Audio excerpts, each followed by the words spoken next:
ఆంధ్రప్రదేశ్లో చంద్రబాబు పాలన ఎంతో కాలం నడవదని, 4 ఏళ్ల తర్వాత మన పాలన రాబోతుందని, చంద్రబాబు గారికి తొత్తులుగా పనిచేస్తున్నటువంటి కొంతమంది పోలీసులకి సినిమా అంటే ఏంటో మేము చూపిస్తామంటూ వైఎస్ఆర్సీపీ అధినేత జగన్మోహన్ రెడ్డి కొంతమంది పోలీసులను ఉద్దేశించి హెచ్చరించేటువంటి ప్రయత్నం చేస్తున్న నేపథ్యంలో ఈ అంశం మీద మనం పూర్తి స్థాయిలో విశ్లేషణ చేసుకుందాం. ప్రస్తుతం మనతో పాటు ఉన్నారు ప్రముఖ రాజకీయ విశ్లేషకులు అంకమరావు గారు. వారితో మాట్లాడదాం. సార్ నమస్తే. సార్ నమస్తే అమ్మా. సార్, వైఎస్ఆర్ కాంగ్రెస్ పార్టీ అధ్యక్షుడు జగన్మోహన్ రెడ్డి ఈ మధ్యకాలంలో ఎక్కడ మీటింగ్కి వెళ్ళినా, ఏ కార్యక్రమానికి వెళ్ళినా చంద్రబాబు గారి ప్రభుత్వం ఎంతో కాలం సాగదు, మరో 4 ఏళ్లలో మనమే అధికారంలోకి రాబోతున్నాం, చంద్రబాబు గారికి తొత్తులుగా మారినటువంటి కొంతమంది పోలీస్ అధికారులకి సినిమా అంటే ఏంటో మేము చూపిస్తామంటూ పదే కొంతమంది పోలీసులను హెచ్చరించేటువంటి ప్రయత్నం చేస్తూ ఉన్నారు. ఏంటి సార్, దీన్ని ఎలా చూడాలి అసలు? నీకు గుర్తుందో లేదా కృష్ణ, సార్ 2019 30వ తారీఖున ఆయన ప్రమాణ స్వీకారం చేశాడు. 31వ తారీఖు నాడు ఏబి వెంకటేశ్వరరావు గారిని, ఆలూరు బాల వెంకటేశ్వరరావు గారు అనే డీజీపీ కావాల్సిన వ్యక్తిని, నిజాయితీగా పనిచేసే వ్యక్తిని, నిర్మమాటంగా పనిచేసే వ్యక్తిని కమ్మ కులం అనే ఒకే ఒక్క కారణంతో ఆయన్ని పదవి నుంచి తొలగించారు.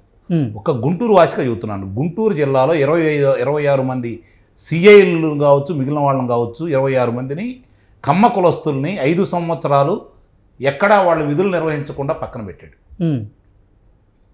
ఈరోజు ఈయనేదో అప్పుడేదో చేస్తా, ముందు నువ్వు చేసి చూపించావు ఆల్రెడీ. ఏం చేసావు? ఆలూరు బాల వెంకటేశ్వరరావు గారిని, ఏబి వెంకటేశ్వరరావు గారిని నీ మీద గెలిచాడు ఆయన న్యాయ పోరాటంలో. సిగ్గుతో తలదించుకోవాలి, నువ్వు సిగ్గుతో తలదించుకోవాలి. న్యాయ పోరాటం చేసి గెలిచాడు, మళ్ళీ ఆయన కాకి సొక్కాతోటి ఇంటికి వెళ్ళాడు. అది మర్చిపోతున్నావు. నువ్వు ఏం చేయగలిగేవాడని రేపొద్దున ఏం చేస్తావు? అసలు నువ్వు అనేవాడి మళ్ళీ రాజకీయంగా ఎదిగి రేపొద్దున నువ్వు అధికారంలోకి వచ్చినప్పుడు కదా ఇది పగటి కళలని చెప్పని ప్రపంచం అంతా ఘోషిస్తూ ఉంది. నీకొక్కడికి అర్థం కావట్లేదని నేను అనుకోవట్లేదు. నీకు తెలుసు ఎందుకు నువ్వు విధంగా ఘోషిస్తున్నావు, ఎందుకింత ఆర్తనాదాలు చేస్తున్నావు, ఎందుకింత ఆక్రోషిస్తున్నావు అని చెప్పి కనుక ఆలోచిస్తే ఒకే ఒక సైడ్ నుంచి వరుసనే నీ మీద ఉన్న అభియోగాలు తుది దశకి చేరాయి. ముఖ్యంగా మద్యం కుంభకోణంలో వాస్తవాలు కళ్ళ ముందు కనపడుతున్నాయి. ఎప్పుడు నీ తలుపు తడతారన్న భయం. ఈరోజు నీ కోసం ప్రాణాలయటానికైనా సిద్ధపడిన చెవిరెడ్డి భాస్కర్ రెడ్డిని ముందుకు నెట్టావు. అతను తల మీద వేసుకోవడానికి సిద్ధపడే ముందుకెళ్ళాడు. అది అందరికీ తెలిసిన విషయం. సహజంగా లుకౌట్ నోటీసులు ఉన్న సంగతి ఎవరికైనా తెలుసు. ఏ విమానాశ్రయానికి వెళ్ళినా అదుపులో తీసుకుంటారో సంగతి తెలుసు. కానీ నువ్వు బయట ఉంటే నీ దగ్గర రావట్లేదు. వాళ్ళు విచారిస్తున్నారు. ఎంత తొందరగా లోనికి వెళ్దామని చెప్పిన ఆతృతతోటి, ఆనందంతో, జగన్మోహన్ రెడ్డి గారి దగ్గర మంచిగా పేరు సంపాదించుకోవాలనే తొందరతోటి నీ కోసం ప్రాణాలు ఇచ్చే చెవిరెడ్డి భాస్కర్ రెడ్డి ఈరోజు తొందరపడి ముందే కూర్చుంది ఒక కోయల్లాగా ఈరోజు కారాగారానికి వెళ్ళాడు. ఇప్పుడు నువ్వు వచ్చేసి ఈ అధికారులను బెదిరిస్తున్నావు. ఎన్నాళ్ళు బెదిరిస్తావు? ఇంకొక 4 నెలలు 5 నెలలు. ఈలోపు వాళ్ళే నిన్ను కారాగారంలో తీసుకెళ్తారు కదా. అప్పుడేంటి నీ పరిస్థితి? అప్పుడు ఎవరి గురించి మాట్లాడతావు? ఎవరుంటారనుకుంటున్నావు నీ ఎమ్మట? ఇదే ఎవరైతే ఉన్నారో ఇప్పుడు, ఏ విధంగా అయితే నీ ఎమ్మట ఉన్నారో వాళ్ళ మనుషులు తప్ప ఎవరు ఉండరు. వీళ్ళందరినీ, రెచ్చిపోయిన వాళ్ళందరినీ వాళ్ళు చక్కగా రాసుకుంటున్నారు. ఎప్పుడు వాళ్ళని తీసుకెళ్ళి ఎలాంటి సత్కారాలు చేయాలో వాళ్ళు చేస్తారు. అందుట్లో ఎలాంటి సందేహం లేదు. వెర్రవీగిన వాళ్ళని ఎవరిని వదిలిపెట్టరు. ఏదో చేస్తామని వాళ్ళు పలికిన వాళ్ళని వదిలిపెట్టరు. బారికేటు తొలగించిన వాళ్ళని వదిలిపెట్టరు. మేసాలు మెలేసిన వాళ్ళు ఏమయ్యారో చూస్తూనే ఉన్నాం. రాష్ట్రం వదిలి పారిపోయినా కూడా లాక్కొచ్చారు. సేమ్ జగన్మోహన్ రెడ్డి కూడా అదే చెప్తున్నాడు కదా. అంటే ఇప్పుడు ఎవరైతే చంద్రబాబు గారికి తొత్తులుగా మారి వ్యవహరిస్తున్నారో పోలీసు వాళ్ళు సప్త సముద్రాల అవతలున్నా ఈడ్చుకొచ్చి మరి మేము వాళ్ళకి చుక్కలు చూపిస్తాము, సినిమా చూపిస్తామని చెబుతున్నారు. దాన్ని ఎలా చూడాలి? నిన్ను చూసి భయపడి ఎవరు రాష్ట్రం వదిలిపెట్టి పారిపోలేదు. నిన్ను చూసి బెదిరిపోయి వాళ్ళు విదేశాలకు వెళ్ళిపోలేదు. వాళ్ళు ఆంధ్ర రాష్ట్రంలోనే ఉన్నారు. నీ మీద పోరాడారు. నువ్వు పదవి బాధ్యతలు ఇగిపోయినా కూడా అట్లానే ఉన్నారు. వాళ్ళేమి పిరిగితనంగా పారిపోలేదు. నీ దగ్గరికి వచ్చి సాగిలపడి లొంగిపోలేదు. వాళ్ళేం చేస్తావయ్యా నువ్వు? ఈలోపు అసలు నీది రాజకీయ పార్టీగా మనుగడ సాగిస్తే కదా 2029 నాటికి నీ పార్టీ అంటూ ఉంటే కదా. ఉండాలనైతే నేను కోరుకుంటున్నా. ఎందుకో చెప్పనా? ఆంధ్ర రాష్ట్ర ప్రజలు 2019కి ముందు జగన్మోహన్ రెడ్డి పరిపాలన ఎలాంటిదో తెలియదు కాబట్టి ఏదో చేస్తాడని భ్రమలు కల్పిస్తున్నాడు కాబట్టి అసత్యాలని ప్రతిరోజు ప్రచారం చేస్తున్నాడు కాబట్టి నీలాప నిందలు ఆ పార్టీ మీద వేశాడు కాబట్టి అభియోగాలు మోపాడు కాబట్టి నిజమని నమ్మారు కాబట్టి నువ్వేదైనా చేస్తారన్న భ్రమలో ఉండై నీ వెంట నడిచారు. అధికారంలో వచ్చిన తర్వాత మొట్టమొదటి రోజు నుంచి నీ పరిపాలన ఎలా ఉంటుందో చూశారు. ఎంతమందిని ఇబ్బంది పెట్టారో చూశారు. ఎంతమంది ప్రాణాలు కోల్పోయారో చూశారు. ఇవన్నీ చూసిన వాళ్ళు కాబట్టి నీకు 11 స్థానాలకి పరిమితం చేశారు. ఇంకా గట్టిగా ఈ కూటమి ప్రభుత్వం ప్రయత్నించుంటే ఇంకొక 6-7 స్థానాలు నీ కాదు. చిత్తూరులో 2 నీకు వచ్చేవి కాదు.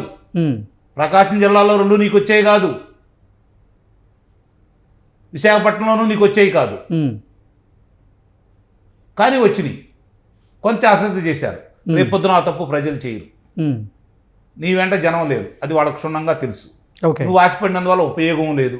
నువ్వు ఆవేశపడినందువల్ల అంతకంటే ఉపయోగం లేదు. అనారోగ్యం పాలవడం తప్ప ఉపయోగమే లేదు.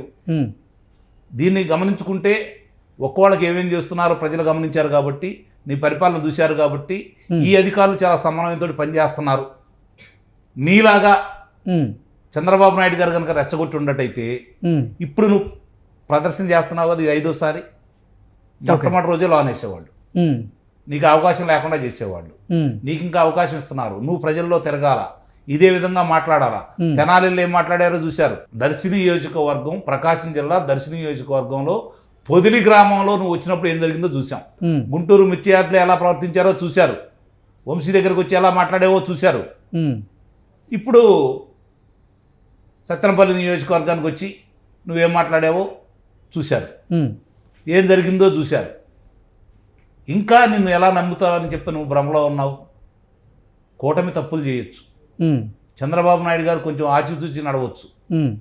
అంతే తప్ప నీకు అవకాశం ఇస్తారని కానీ, ఈలోపు నీ మీద ఉన్న అభియోగాలతోటి నిన్ను అనర్హులుగా ప్రకటిస్తే నీ వాళ్ళందరూ కారాగారంలో ఉంటే పాపం నువ్వు నమ్ముకున్న వాళ్ళ పరిస్థితి ఒకసారి ఆలోచించుకో.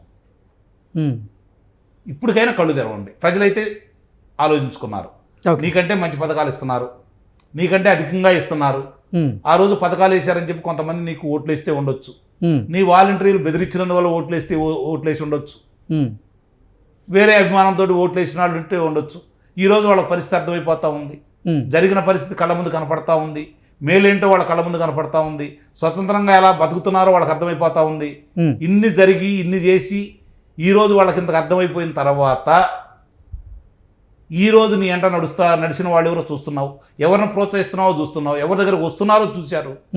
అంటే జగన్మోహన్ రెడ్డికి ఇప్పుడు కూడా మార్పు రాలేదని చెప్పని వాళ్ళు స్పష్టంగా అర్థమైపోయింది. వాళ్ళందరూ ఒక్కోళ్ళు జారుకుంటా ఉన్నారు.